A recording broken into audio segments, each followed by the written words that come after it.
Hello প্রিয় শিক্ষার্থীরা, তোমরা কেমন আছো? আশা করি ভালো আছো।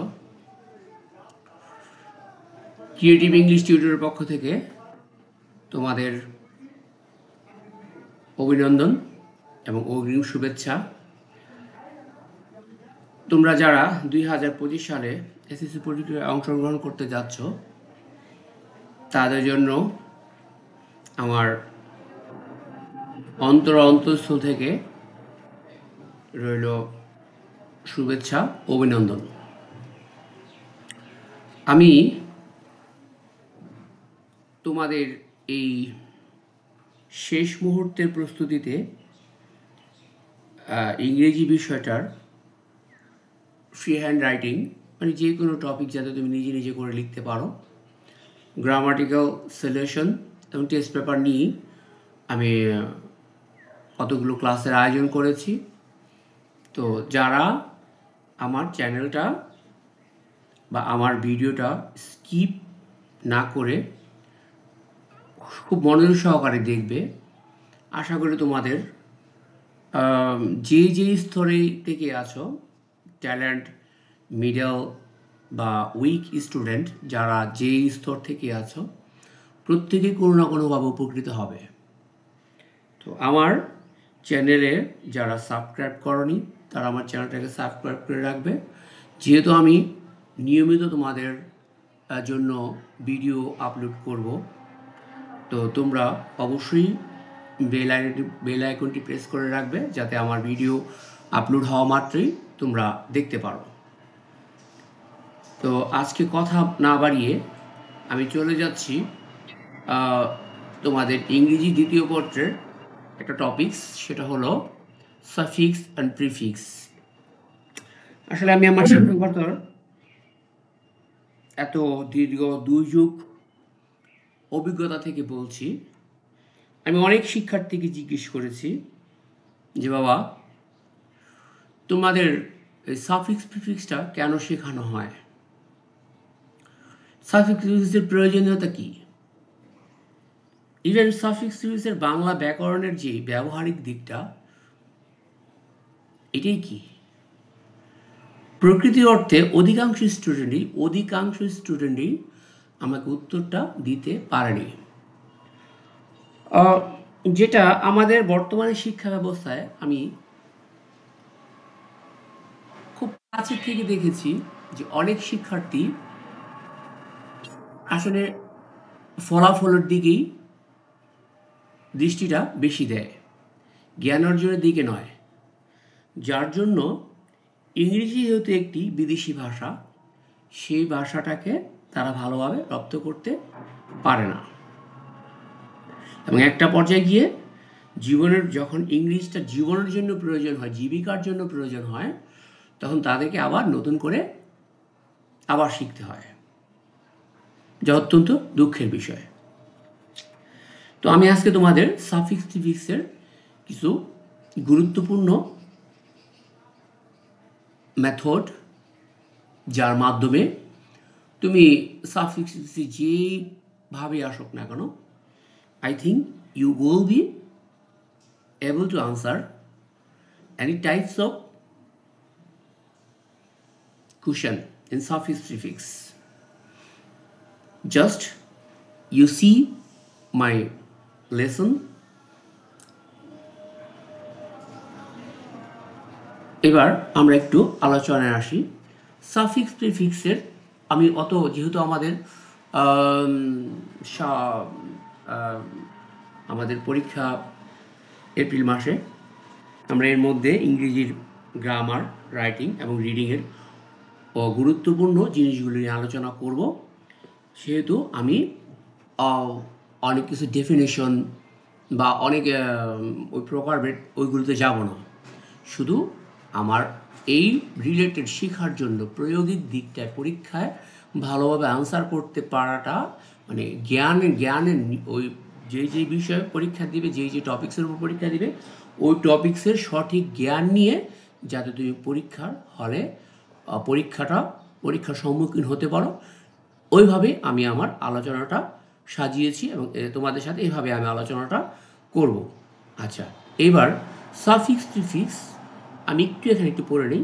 সাফিক্স প্রিফিক্স ইংরেজিতে 8 প্রকার পার্টিসিপিসের মধ্যে নাউন, অ্যাডজেক্টিভ, ভার্ব, অ্যাডভার্ব এই 4টি পার্টিসিপিসের সাথে কিছু শব্দ বা শব্দ সমষ্টি যুক্ত হয়ে নতুন শব্দের সৃষ্টি করে। এই নতুন শব্দ ইংরেজিতে অ্যাফিক্স বলে। অ্যাফিক্স অর্থ সংযোজন বা জুড়ে দেওয়া। দুটি শ্রেণী বিভক্ত, যথা প্রিফিক্স, যেটা আমরা বাংলা ব্যাকরণে উপসর্গতে পাই, এবং সাফিক্স, যা আমরা বাংলা ব্যাকরণের প্রত্যয় বা বিভক্তি হিসেবে জানি।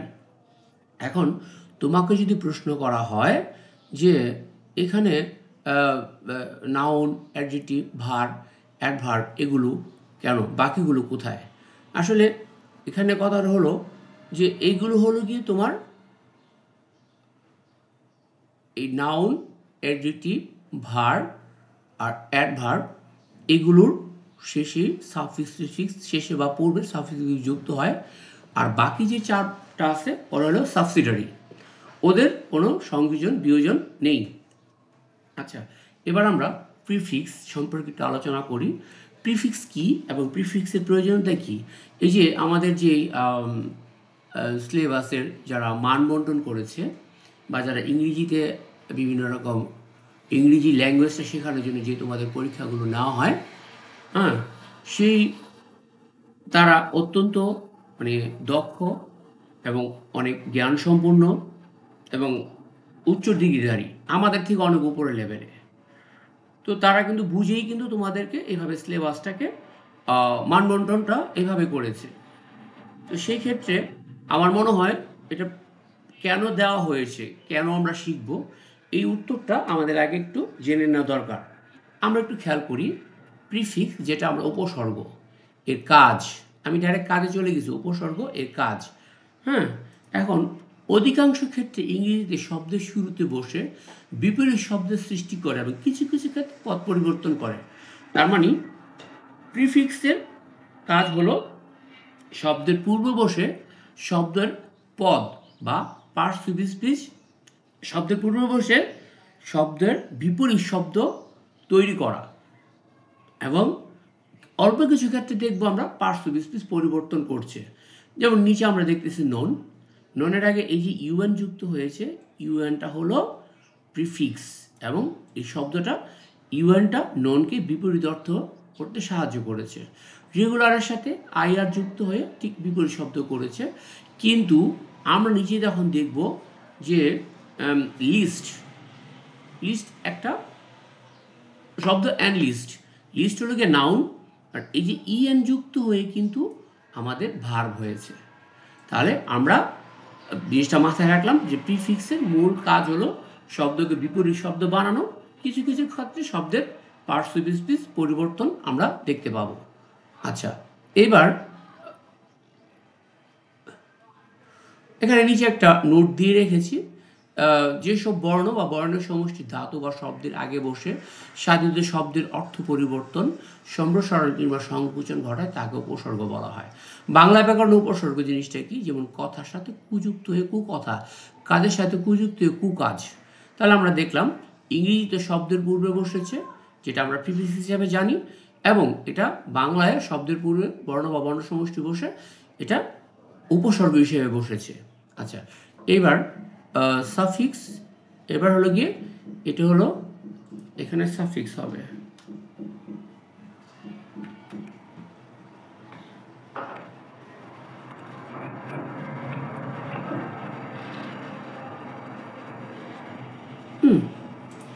আচ্ছা, সাফিক্স এখন আমাদের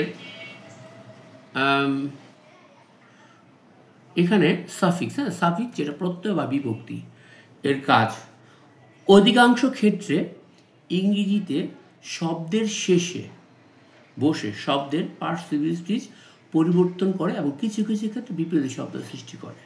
মানে সাফিক্সের কাজ হলো পদ পরিবর্তন করা, আর কিছু কিছু ক্ষেত্রে শব্দকে বিপরীত শব্দ হিসেবে রূপান্তর করা। যেমন এখানে দেখো নো ছিল, নোটা হলো ভার্ব, নুয়ের সাথে এন যুক্ত হয়ে গেছে নন, যেটা অ্যাডজেক্টিভ। ক্লাউড, ক্লাউড, আর এখানে হলো ক্লাউডি, তাহলে ক্লাউডের সাথে ওয়াই যুক্ত হলে ক্লাউডি, ক্লাউড ছিল নাউন, ক্লাউডি হচ্ছে অ্যাডজেক্টিভ। নিচে যখন দেখবো কেয়ার, কেয়ারটা হলো একটা নাউন, হ্যাঁ সরি কেয়ারটা আমরা পার্শ্ববিস্তির দিকে যাচ্ছি না, হ্যাঁ কেয়ার হলো যত্ন, হ্যাঁ আর এখানে কেয়ারলেস যত্নহীন। এটা আমি পার্শ্ববিস্তিটা মুছে দিলাম এই জন্যই, কারণ আমার অথবা কিছু কিছু ক্ষেত্রে যে বিপরীত শব্দের সৃষ্টি করে ওটা দেখানোর জন্য। কেয়ারটা হলো যত্ন, আর কেয়ারের শেষে যে লেস সাফিক যুক্ত হয়ে সেটা হয়ে গেছে যত্নহীন। হ্যাঁ, তাহলে আমরা দেখলাম যে সাফিক্স এবং প্রিফিক্সের মূলত আমাদের দেওয়ার উদ্দেশ্য হলো দুইটা, পদ পরিবর্তন এবং বিপরীত শব্দ তৈরি। আমাদের ইংরেজি ব্যবহারিক দিকে রাইটিং, রিডিং যে কোনো ক্ষেত্রে, স্পিকিং যে কোনো ক্ষেত্রে কিন্তু পার্টস অফ স্পিচের ভূমিকা অপরিসীম। যারা পার্টস অফ স্পিচ সম্পর্কে ভালো জ্ঞান যাদের নেই, তাদের আমি বলবো যে তোমরা ইংরেজির মূল উপকরণ বা উপাদান সম্পর্কে তোমাদের জ্ঞান নেই। সেখানে ইংরেজির একটা পর্যায়ে মানে তোমাকে যেটা বলা হয় ইংরেজির তুমি 90%ই ইংরেজির ক্ষেত্রে তুমি দুর্বল। কারণ পার্টস অফ স্পিচ কি? পার্টস অফ স্পিচ হলো বাক্যের অন্তর্গত প্রত্যেকটি শব্দকে পার্টস অফ স্পিচ বলা হয়। এখন বাক্যের ভিতরে প্রত্যেকটি শব্দ এক একটা পার্টস অফ স্পিচ। এখন ওই পার্টস অফ স্পিচগুলো দেখে যদি তুমি চিনতে না পারো, যে কথার কথা তুমি যদি একটা তোমার পরিচিত পরিজন যারা আছে তুমি যদি ওদেরকে নাই চিনতে পারো, তখন তুমি কাকে কী নামে ডাকবে? বাবা আছে, চাচা আছে, খালু আছে। এখন তাদেরকে তুমি তাদেরকে চিনোই না, তা কাকে কী হিসাবে জানবা? হ্যাঁ, আবার যেমন মনে হয় যে এখন মূল কথা হলো গিয়ে পার্টস অফ স্পিচ সম্পর্কে তোমাকে ভালো ধারণা রাখতেই হবে। এবং তাহলে কি পার্টস অফ স্পিচ আমরা আবার গোড়ার থেকে শিখবো না? গ্রামারটা কোথায়? গ্রামার বইয়ে না। তুমি যে রিডিংটা যেটাই পড়তেছো, একটা প্যারাগ্রাফ পড়তেছো, একটা সিন প্যাসেজ পড়তেছো, একটা with clue, without clue, right form verb, ইংরেজি যেই টপিক্সটা পড়তেছো প্রত্যেকটা টপিক্সেই কিন্তু গ্রামার দিয়েই সাজানো।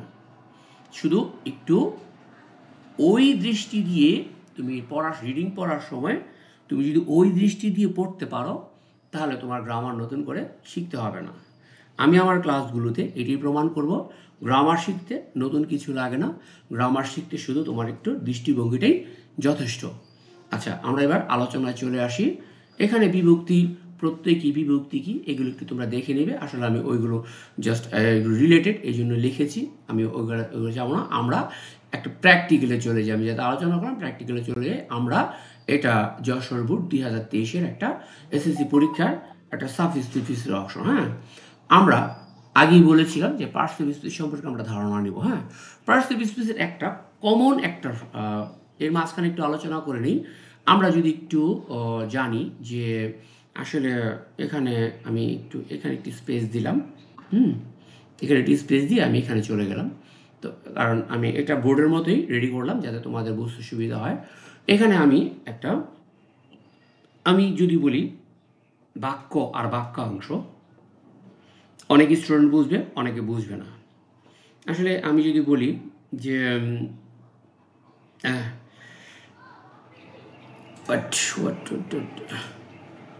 আমি বাংলায় লিখতেছি, যেমন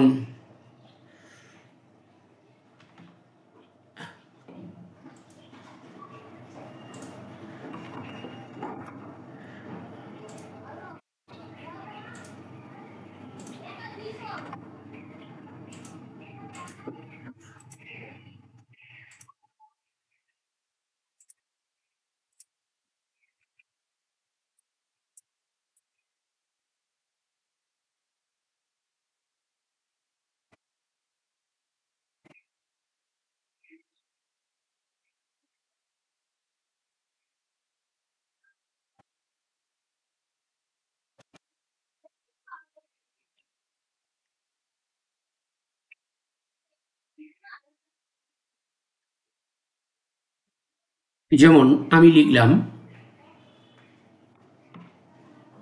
আমি প্রতিদিন সকালে প্রতিদিন সকালে বাজারে যাই, এটা কিন্তু একটা বাক্য। এটা পুরাটা একটা বাক্য। এটার মধ্যে এটা হলো ভার্ব, বাজারে হলো প্লেস, মানে বাক্য যখন স্থানগত ধারণ দেওয়া হয় তখন এটাকে বলা হয় অ্যাডভার্ব অফ প্লেস। এটা হলো অ্যাডভার্ব অফ টাইম। বাক্য যখন এটা পুরাটা হলো অ্যাডভার্ব অফ টাইম। হ্যাঁ, কারণ এটা বাক্যের সময়গত ধারণা দিয়েছে। আমি আবারও বলতেছি, বাংলা বাক্যের আমার একটি ভিডিও সবার জন্য ইংরেজি শিক্ষার পর্ব 1, যারা এই যে সাবজেক্ট, ভার্ব, অবজেক্ট, এই বেসিকগুলো যেই শিক্ষার্থীদের দরকার তারা একটু আমার এই ভিডিওটা দেখে নেবে, তাহলে আমার মনে হয় এই ফাংশনটা আরও ক্লিয়ার হবে। আমি আমার আলোচনাটা একদম জিরো লেভেল থেকে যারা তোমাদের ইংরেজিতে খুব উচ্চ লেভেল পর্যায়ে আছো সবার জন্যই আমি আমার আলোচনাটাকে সাজিয়েছি।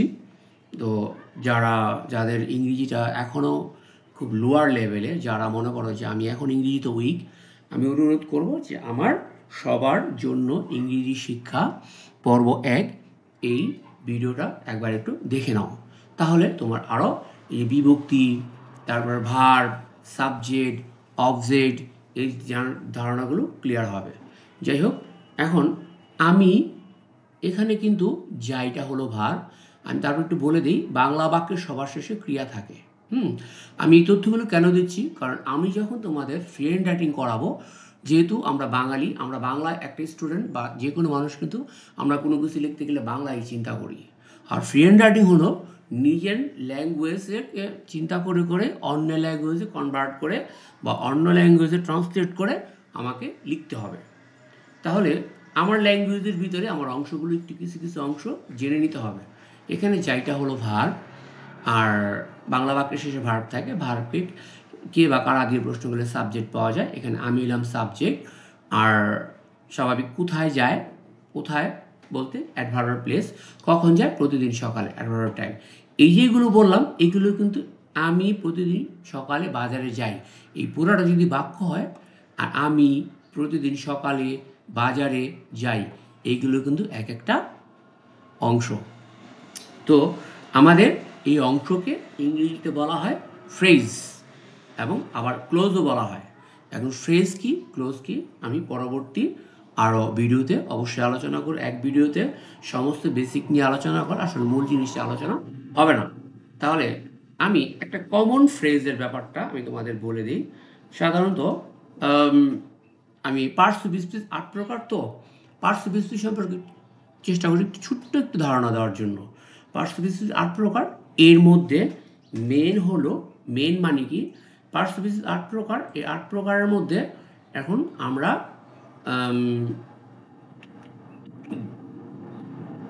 ভার্ব হলো গিয়ে একটা ইংরেজি বাক্যের প্রাণ। ভার্ব ছাড়া ইংরেজি বাক্য গঠনই হয় না। তাহলে আমরা যেমন আমি লিখলাম ইংরেজিতে হি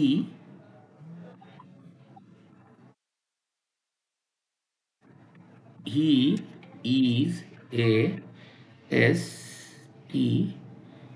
student অ্যান্ড স্টুডেন্ট। আমরা লিখলাম এই যে এই শব্দটা কিন্তু একটা কি, নাউন। এই শব্দটা হলো নাউন। আচ্ছা, কোনো কিছুর নাম কি নাউন বলা হয়। আচ্ছা, এটা কি একটা আর্টিকেলকে বাংলা ব্যাকরণে পদাশ্রিত বলা হয়। মানে আর্টিকেল মূলত নাউনকে আশ্রয় করেই বাক্যে প্রবেশ করে। নাউন না থাকলে কিন্তু আর্টিকেল আসবে না। যেমন আমি একটা উদাহরণ দিই, হি ইজ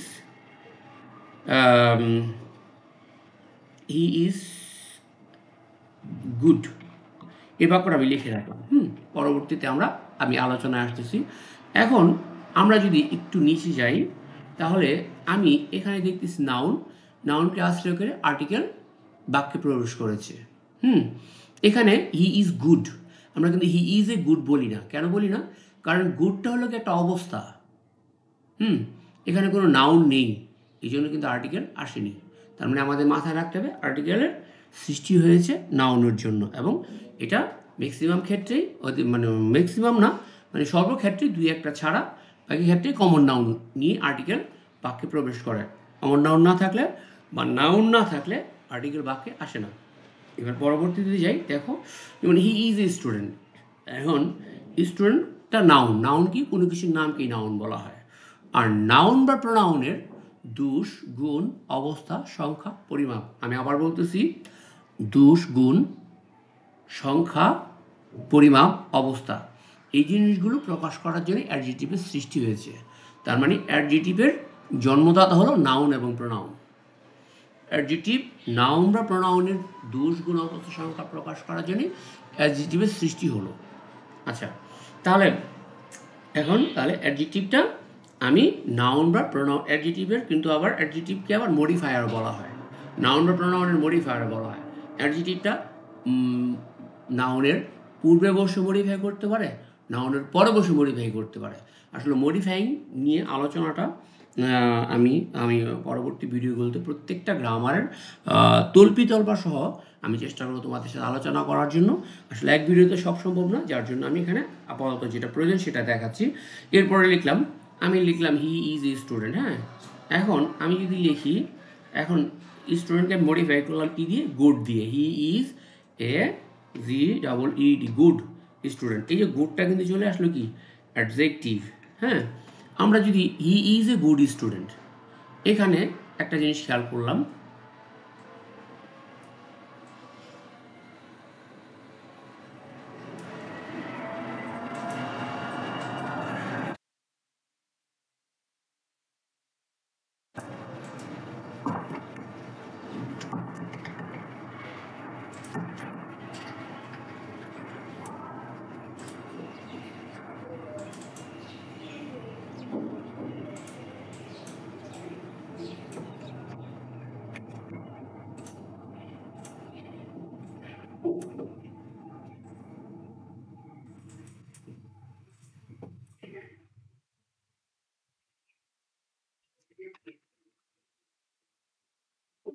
আচ্ছা বোঝানোর সুবিধার্থে আমি একটু সময় নিলাম, দুঃখিত। এই যে এটা কিন্তু এখন যে এই যে এটা হলো অ্যাডজেক্টিভ, এটা হলো নাউন। এখন যখন মডিফায়ার ঢুকবে তখন আর্টিকেল কী করবে? আর্টিকেলটা কিন্তু নাউনের সাথে ছিল, এই আর্টিকেলটা নাউনের সাথে ছিল। যখন অ্যাডজেক্টিভ প্রবেশ করলো তখন আর্টিকেলটাকে এই জায়গাটা ছেড়ে দিয়েছে। আবার যখন এই অ্যাডজেক্টিভকে মডিফাই করার জন্য অ্যাডভার্ব ঢুকবে, যেমন আমি আরেকটা উদাহরণ লিখি। হ্যাঁ, এই যেমন এখানে আমি লিখলাম he is a BE very good student. এটা কিন্তু আবার ADB অ্যাডভার্ব। এখন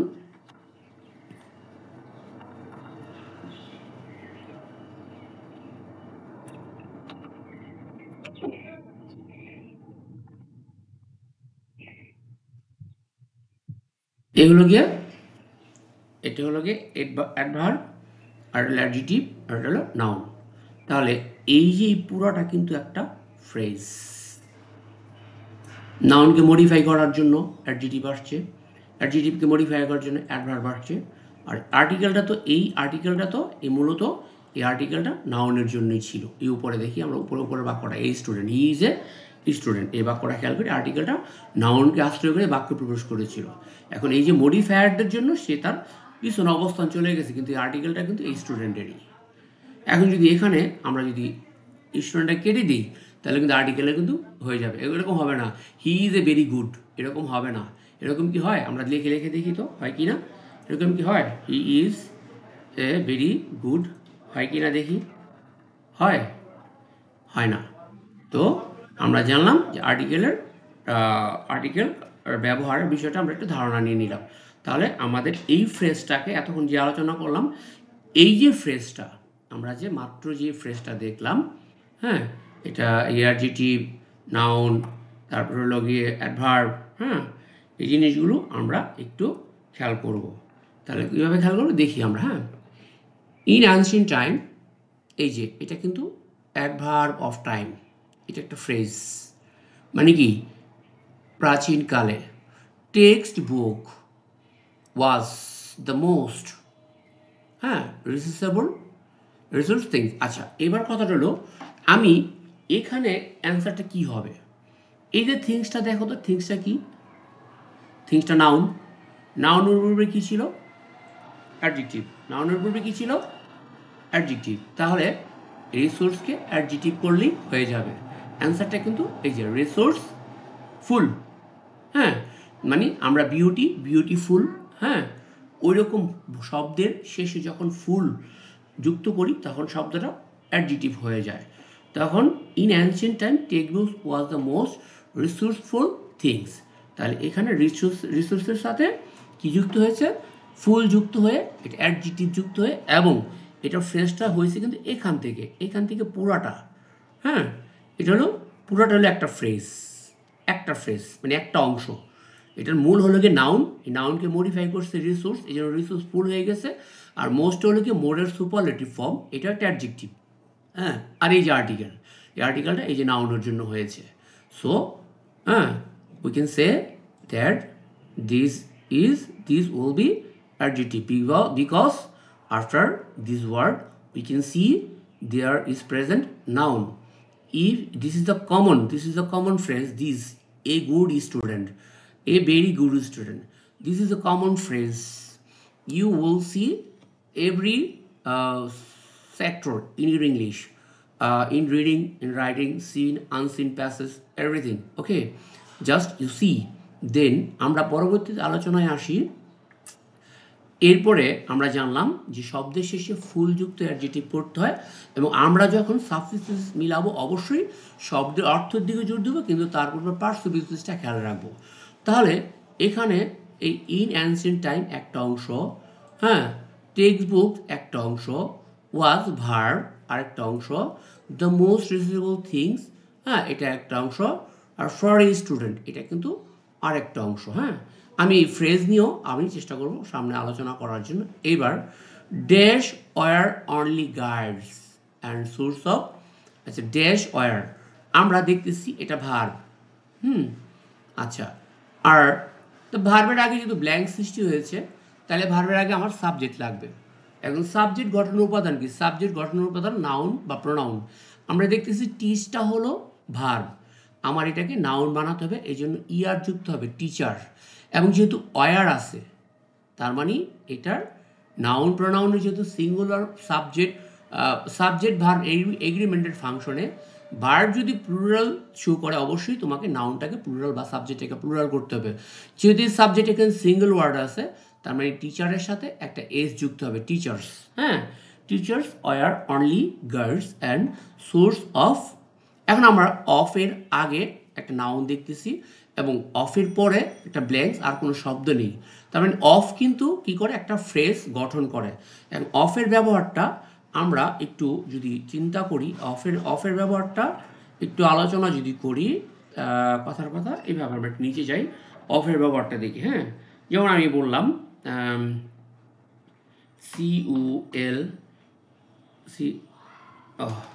COL your color of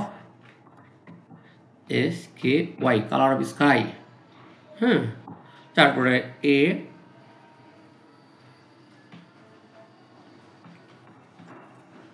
address of HOUSE house.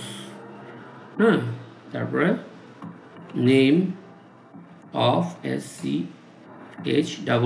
School. আচ্ছা, এখানে এই যে অফের বাংলা মূল অর্থ হলো এর।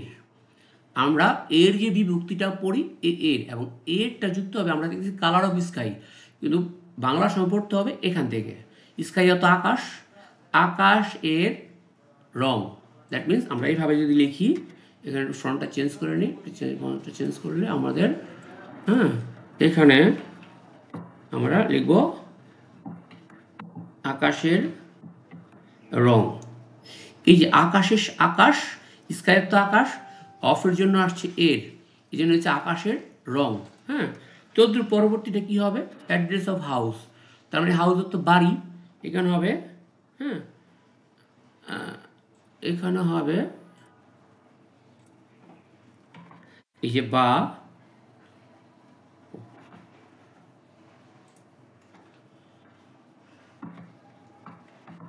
বাড়ির ঠিকানা। আবার এখানে কিন্তু কি হবে,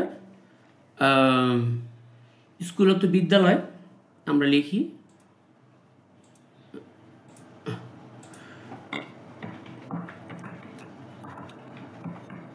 বিদ্যালয়, যেহেতু অফ আছে, অফের অর্থ হলো এর, বিদ্যালয়ের হ্যাঁ নাম এই।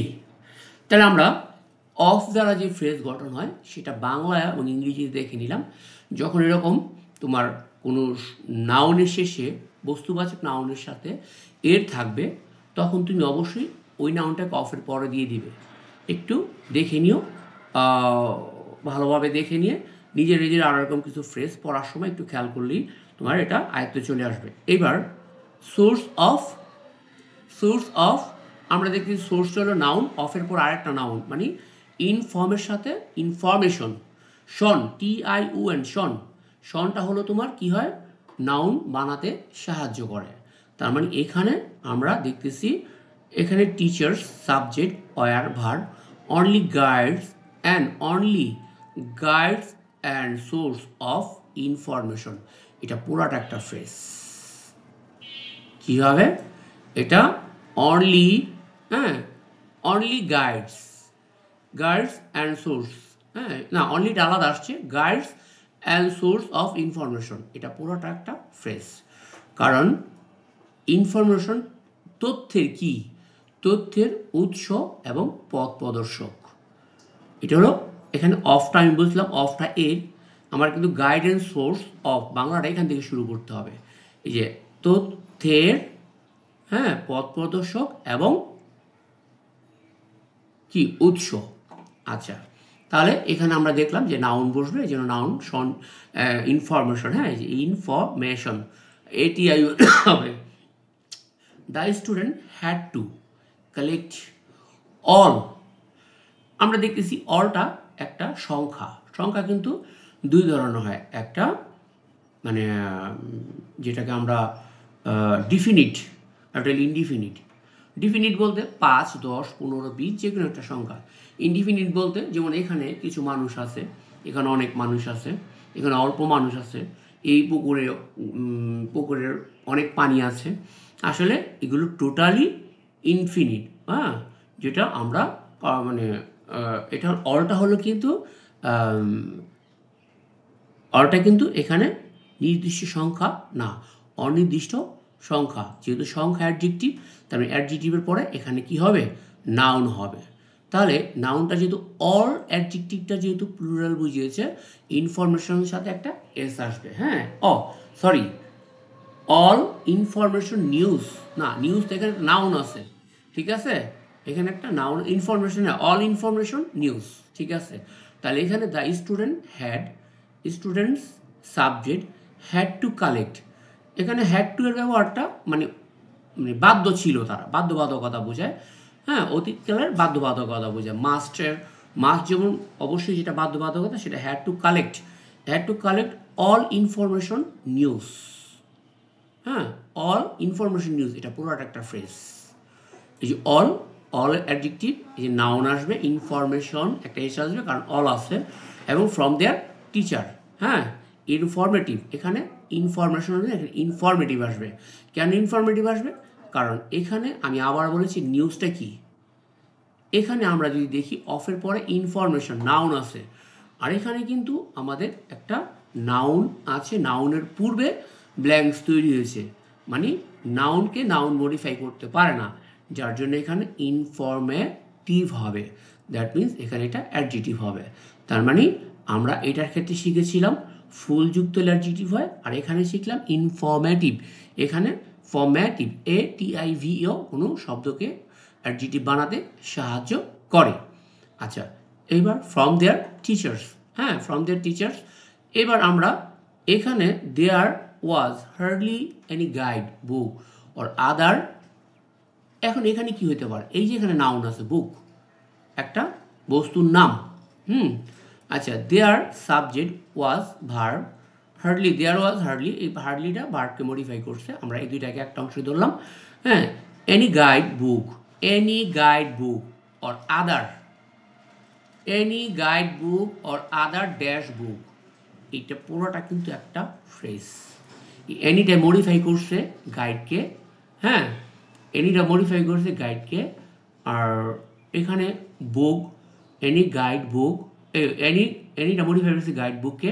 আর আদারটা কিন্তু একটা অ্যাডজেক্টিভ, আর বুকটা নাউন। তাহলে এখানে কি হবে? রেফারেন্স বুক। রেফারেন্স বুক মানে এই বুকটাকে রেফারেন্স দিয়ে মডিফাই করা হলো ইন দ্য মার্কেট।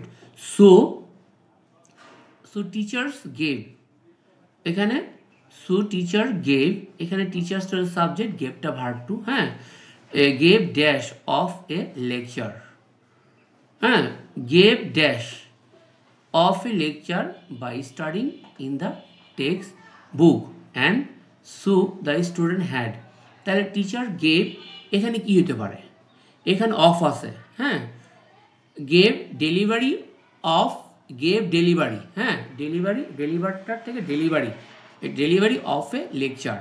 তাহলে এটাও একটা পার্টিসিপেন্ট স্পিচের ফাংশন থেকে ধরে নেওয়া যায় যে এটা কী হতে পারে, হ্যাঁ, গেভ এ ডেলিভারি, একটা নাউন বসেছে অফ এ লেকচার। আমি বলেছিলাম যে একটা আলোচনার একটা ডেলিভারি টিচার দিয়েছিল by studying the text book, হ্যাঁ, টেক্সট বুকটা এই যে বাই স্টাডিং, এখানে কিন্তু মাথায় রাখতে হবে রাইট ফর্ম ভার্বের ক্ষেত্রে এটা কাজে লাগবে যে বাইয়ের পরে ভার্বের সাথে আইএনজি যুক্ত জিরান ফর্ম হয়েছে। একটু পড়ার সময় একটু গ্রামারটা একটু খেয়াল করে গেলে কি হয়, গ্রামারটা পুরো একদম তরতাজা থাকবে সবসময়, দেখা মাত্রই তুমি হুট করে মিলিয়ে ফেলতে পারবা। যাই হোক, and so the students had to, so the student had dash on their teacher, so the student had. তাহলে এখানে কি হতে পারে? So the student had,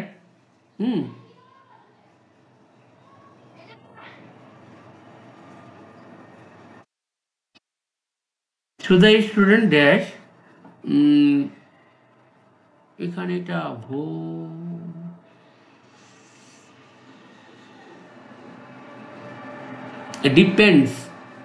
depend on their teachers, হ্যাঁ, তাহলে so the student had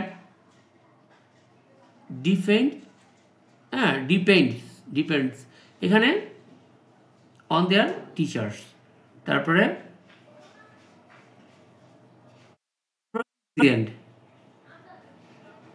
teachers কি হবে এখানে? Proficiency, teachers proficiency. আচ্ছা, এই যে এখানে যে টিচার্সটা কথাটা আসছে, টিচার্স, হ্যাঁ, এখানে টিচার্সটা কিন্তু অ্যাপোস্ট্রফি এস, তার মানে আমরা যখন নামের এস এর আগে বা এস এর পরে যখন অ্যাপোস্ট্রফি এস হয়ে যায় তখন কিন্তু এটা পজিটিভ অ্যাডজেক্টিভ ধরা হয়। পজিটিভ অ্যাডজেক্টিভের পরে কিন্তু আমাদের কি আসে? একটা নাউন আসে। তাহলে প্রফিসিয়েন্ট শব্দের শেষে জেনারেলি টি থাকলে অ্যাডজেক্টিভ হয়। প্রফিসিয়েন্সি, হ্যাঁ, প্রফিসিয়েন্সি এটা নাউন হয়ে গিয়েছে। অ্যাজ এ রেজাল্ট, হ্যাঁ, as a result they excited dash relationship between them. তাহলে there major relationship between them, মানে এখানে অ্যাজ এ রেজাল্ট মানে এই যে টিচাররা পাঠ্য বই থেকে তাদেরকে পড়াইতো এবং স্টুডেন্টরা তাদের উপর যে নির্ভরশীল ছিল, এর ফলপ্রসূতে তাদের মধ্যে বিটুইন দেম, এই যে বিটুইন দেম এটা কিন্তু একটা ফ্রেজ, তাদের মধ্যে একটা কিসের সম্পর্ক, মানে একটা মেজারেবল না, যেটা মেজার করা যাচ্ছে না, যেটা মানে মেজার করা যায় না, এখানে মেজারের আগে এবং পরে দুইটাই সাবস্টিটিউশন প্রিফিক্স দুইটাই হবে। কেন দুইটা হবে? কারণ এখানে শব্দকে বিপরীত বানানোর জন্য আমার এখানে ইমেজার, এখানে শব্দকে বিপরীত বানানোর জন্য এখানে ইন আর এভল আসবে, কারণ এখানে রিলেশনশিপটা হলো কি? নাউনের আগে কি হয়?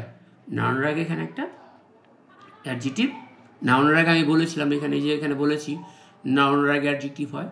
তাহলে এই যে রিলেশনশিপ শব্দের শেষে শিপ থাকলে, ফ্রেন্ডশিপ, রিলেশনশিপ, এই যে শিপ সাফিক্স থাকলে তখন এটা অ্যাবস্ট্রাক্ট নাউন হয় এবং এখানে আমার এটা অ্যাডজেক্টিভ হবে, মানে তাদের মধ্যে একটা ইমেজারেবল রিলেশনশিপ ছিল।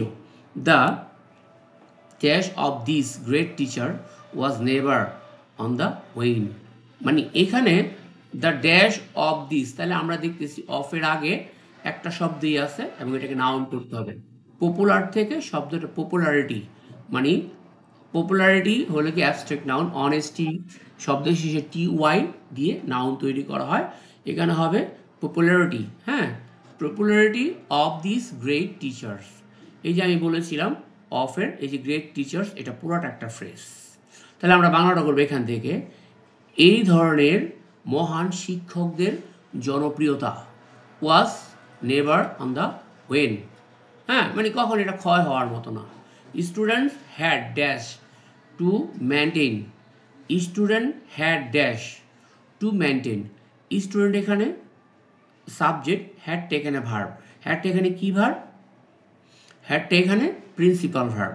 হ্যাডের পরে যখন অন্য একটা ভার্ব আসে তখন এটাকে ভার্ব থ্রি বা প্রিন্সিপাল ভার্ব দ্বারা। এখানে স্টুডেন্ট হ্যাড মানে স্টুডেন্টদের মধ্যে ছিল ডেভোশন, ডেভোটটা ছিল ভার্ব, এখানে সংযুক্ত হয়ে কি হবে, নাউন হয়ে যাবে। Devotion to maintain a healthy relation, এই যে এ হেলদি রিলেশন, এটা কিন্তু আমাদের এই যে উপরের মতো, এই যে স্টুডেন্ট গুড এ, এটার মতোই, এই যে নাউন অ্যাডজেক্টিভ তারপর হলো আর্টিকেল। হ্যাঁ, উইথ দেয়ার, এই আমি বলেছিলাম টিচার নাউন, টিচার্স নাউন, নাউনের আগে একটা, নাউনের আগে শব্দ আসলে জেনারেলি এটা অ্যাডজেক্টিভ হয় এবং এটা অ্যান অনার এর সাথে এবল যুক্ত হবে।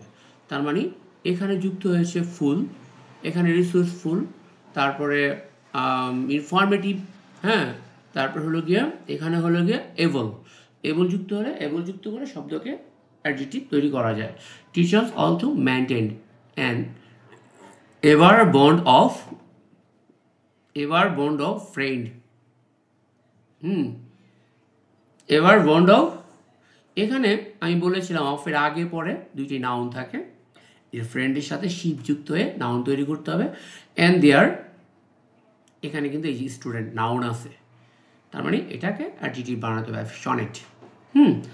এটি যুক্ত করে। তাহলে আমরা একটা আলোচনা থেকে যে মূলত ধারণা নিলাম সেটা হলো পার্টস অফ স্পিচ সম্পর্কে তোমাকে একটা সূক্ষ্ম ধারণা। এখন আজকে প্রথম ক্লাসে হয়তো অনেকেরই একটু সমস্যা হতে পারে, আমি তোমাদেরকে অনুরোধ করব যে আমার কতগুলো ক্লাস আমি প্রত্যেকটা ক্লাসেই suffix prefix, right form of verb, transformation, হ্যাঁ, তোমাদের গ্রামাটিক্যাল যে ফাংশন আছে, writing, free hand writing, even reading test, প্রত্যেকটা জায়গায় আমি চেষ্টা করব তোমাদের এই পার্টস অফ স্পিচের রিলেশনটা, পার্টস অফ স্পিচের সাথে যে একটা কম্বিনেশন, হ্যাঁ, এই বিষয়টাকে আমি যে সেট আপটা টোটালি তোমাদেরকে আমার 10-12টা ক্লাসের মধ্যেই দিয়ে দেওয়ার জন্য। এবং আমি হরফ করে বলতে পারি যে 2 মাস পরে যারা আমার রেগুলার আমার ভিডিওটা স্কিপ না করে, একজন টিচার যেরকম বোর্ডে লেকচার দেয় ওইরকম লেকচারের মতো করে যখন তুমি শুনবে, হ্যাঁ, যে দেখবে এবং গুরুত্বপূর্ণ বিষয়গুলো নোট করে রাখবে, অবশ্যই তোমার একটা নোট খাতা বানাবে।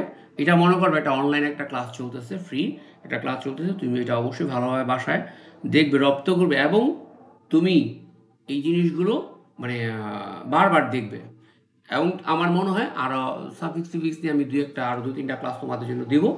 তো তখন আর অত লেংদি আলোচনা হবে না, আমরা প্রত্যেকটা অনেকগুলো বোর্ড নিয়ে সলভের চেষ্টা করব। এরকম করে প্রত্যেকটা গ্রামার ফাংশনে আমি এটা প্রমাণ করে দিব যে এই যে পার্টস অফ স্পিচ ফ্রেজ, এই টুকরো টুকরো টুকরো টুকরো ক্ষুদ্র ক্ষুদ্র জিনিসগুলো দিয়ে তুমি দেখবে যে একটা সময় গিয়ে খুব বড় মাপের মানে ইংলিশে অনেক দক্ষ হয়ে উঠেছে তোমরা। তো আজকে ভিডিওটা অনেক বড় হয়ে গেছে, আজকের কথা বাড়ালাম না, আজকে তোমাদের সাথে আজকে এই পর্যন্তই। আবার বলছি যে আমার চ্যানেলটা বা আমার টিচিংয়ের কোথাও সংযোজন বিয়োজন করতে হলে অবশ্যই আমাকে কমেন্টের মাধ্যমে জানাবে এবং আমার চ্যানেলটা সাবস্ক্রাইব করবে, পাশে বেল আইকনটি প্রেস করে রাখবে। আল্লাহ হাফেজ, ভালো থাকবে। হ্যাঁ।